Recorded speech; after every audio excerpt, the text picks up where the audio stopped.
శ్రవణ్ గారు మొత్తానికి మీ శ్రమ ఫలించిందనుకోవచ్చా? అటు హరీష్ రావు, కేటీఆర్ రెగ్యులర్గా సుప్రీంకోర్టు న్యాయవాదులతో మాట్లాడడం కావచ్చు, ఢిల్లీకి వెళ్ళడం కావచ్చు, సక్సెస్ అయిందా? ఎట్లా అనిపిస్తుంది బెయిల్ వచ్చిన తర్వాత? ఫస్ట్ ఆఫ్ ఆల్ మీరు ఇది ఢిల్లీ లిక్కర్ కుంభకోణం అనొద్దు, ఇది ఢిల్లీ లిక్కర్ కుట్ర కేసు అనండి మీరు దయచేసి. ఎందుకంటే ఇది కుట్రపూరితంగా కేసీఆర్ గారిని లొంగ తీసుకోవడం కోసం కవితమ్మను అడ్డు పెట్టుకొని బీజేపీ కేంద్ర ప్రభుత్వం ఆడినటువంటి ఒక దుర్మార్గమైనటువంటి ఒక నాటకం ఇది, ఒక తప్పుడు కేసు. కాబట్టి దయచేసి నేను విజ్ఞప్తి చేస్తూ ఉన్నా, మీరు కుంభకోణం అని చెప్పని మీరు అనకండి. Because unless it's been proved in the supreme court where it is pending still today. కాబట్టి మీరు దయచేసి అనొద్దని కోరుకుంటున్నారు. రెండవది, ఇందులో కేటీఆర్ గారి కష్టమో, హరీష్ రావు గారి కష్టమో, లేదా ఎవరి కష్టమో లేదు. ధర్మం ఉంది అందులో, న్యాయం ఉంది అందులో. ధర్మం ఉంది, న్యాయం ఉంది కాబట్టి ఇవాళ కవిత గారు బయటకు వచ్చినారు. కాబట్టి ఇందులో ఎవరో ఏదో కష్టపడి లేకపోతే ఇంకెవరో ఏదో మాట్లాడి చేసింది కాదు. ఇది స్ట్రైట్ ధర్మం ఉంది ఆ కేసులో. ఒక తప్పుడు కేసు అనేటువంటిది ప్రైమా ఫెసి వాళ్ళ సుప్రీంకోర్టు వారు చాలా స్పష్టంగా చెప్పినారు. మీరు కనుక గమనించినట్టయితే వాళ్ళ సుప్రీంకోర్టు ప్రొసీడింగ్స్ అంతా కనుక చూసినట్టయితే ఇది ఒక తప్పుడు కేసు. హైకోర్టు గతంలోనే బెయిల్ ఇచ్చి ఉండాల్సి ఉండే. వల్నరబిలిటీ అనేటువంటిది అండర్ సెక్షన్ 45 ఉమెన్ వల్నరబిలిటీ అనేటువంటి ఒక అంశాన్ని, పిఎంఎల్ఏకి సంబంధించినటువంటి ఒక అంశాన్ని హైకోర్టు వాళ్ళు ఒక పర్వర్టెడ్ కోణంలో చూసినారు. ఇది తప్పు అని చెప్తూ ఇవాళ సుప్రీంకోర్టు చేసిన వ్యాఖ్యలు కనుక చూసినట్టయితే ఆవిడకి బెయిల్ ఎప్పుడో రావాల్సి ఉండే, లేట్ అయింది అనేటువంటి ఒక మాటలు చెప్పినారు. రెండవది, మీరు ఏ బేసిస్ మీద మీరు అక్యూజ్డ్గా చేర్చినారు? మీరు ఒక అక్యూజ్డ్ ఇచ్చినటువంటి ఒక కన్ఫెషన్ రిపోర్ట్ ద్వారా మీరు ఆమెను ఇంప్లికేట్ చేసినారు. మీ దగ్గర ఏం ఎవిడెన్స్ ఉన్నాయంటే ఫోన్లు అన్నీ ట్యాంపర్ చేసింది అంటారు. ఫోన్లు ట్యాంపర్ చేసింది అంటే మరి వేరే ఏమైనా ఎవిడెన్స్ ఉందా అంటే ఏమీ లేవు అంటారు. గారు ఒక్క నిమిషం, ఇందులో దాదాపు 160 రోజులకు పైగా కవిత తీహార్ జైల్లో ఉన్నారు.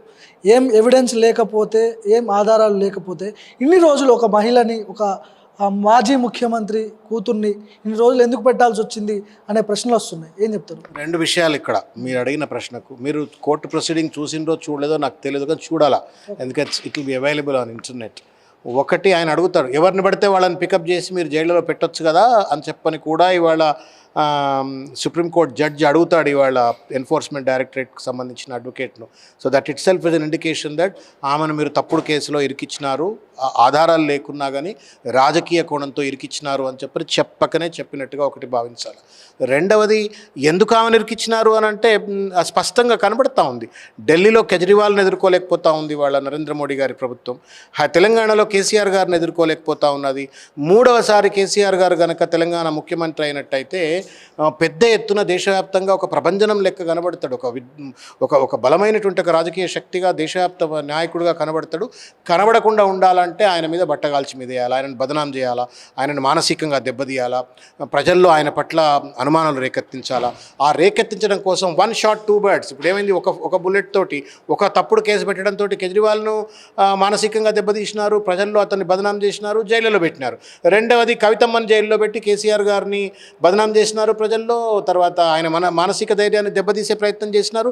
సో ఒక కుట్రపూరితంగా, ఒక డూబియస్ ఇంటెంట్ తోటి వాళ్ళ కేంద్ర ప్రభుత్వం ఆడినటువంటి ఒక నాటకము అది స్పష్టంగా మనకు కనబడుతుంది. దేశవ్యాప్తంగా ఇవాళ ఈడీ కానీ సిబిఐ కూడా ఒక పప్పెట్స్ లెక్క పనిచేస్తూ ఉన్నాయి, కేంద్ర ప్రభుత్వానికి పప్పెట్స్ లెక్క పనిచేస్తూ ఉన్నాయి. గతంలో అనేక సందర్భాల్లో చూసినాం.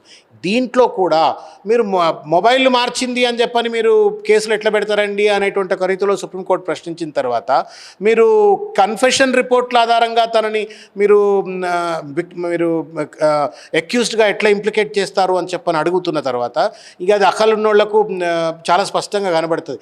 కుట్రపూరితంగా there is a saying in English, I see only what I like to see, I listen only what I like to listen అని చెప్పని మీరు నెగిటివ్ అయినాలని కూడా నెగిటివ్గా వినబడుతుంది, పాజిటివ్ అంటే పాజిటివ్ కనబడుతుంది.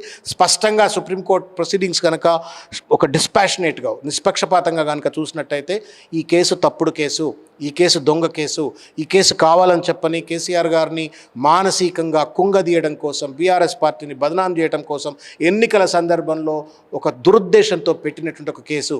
అటు కేజ్రీవాల్, అటు కవిత, త్రూ కేసీఆర్, ఇవన్నీ కూడా దెబ్బకొట్టే ఒక దుర్మార్గమైన ప్రయత్నంలో భాగమని స్పష్టంగా కనబడుతుంది.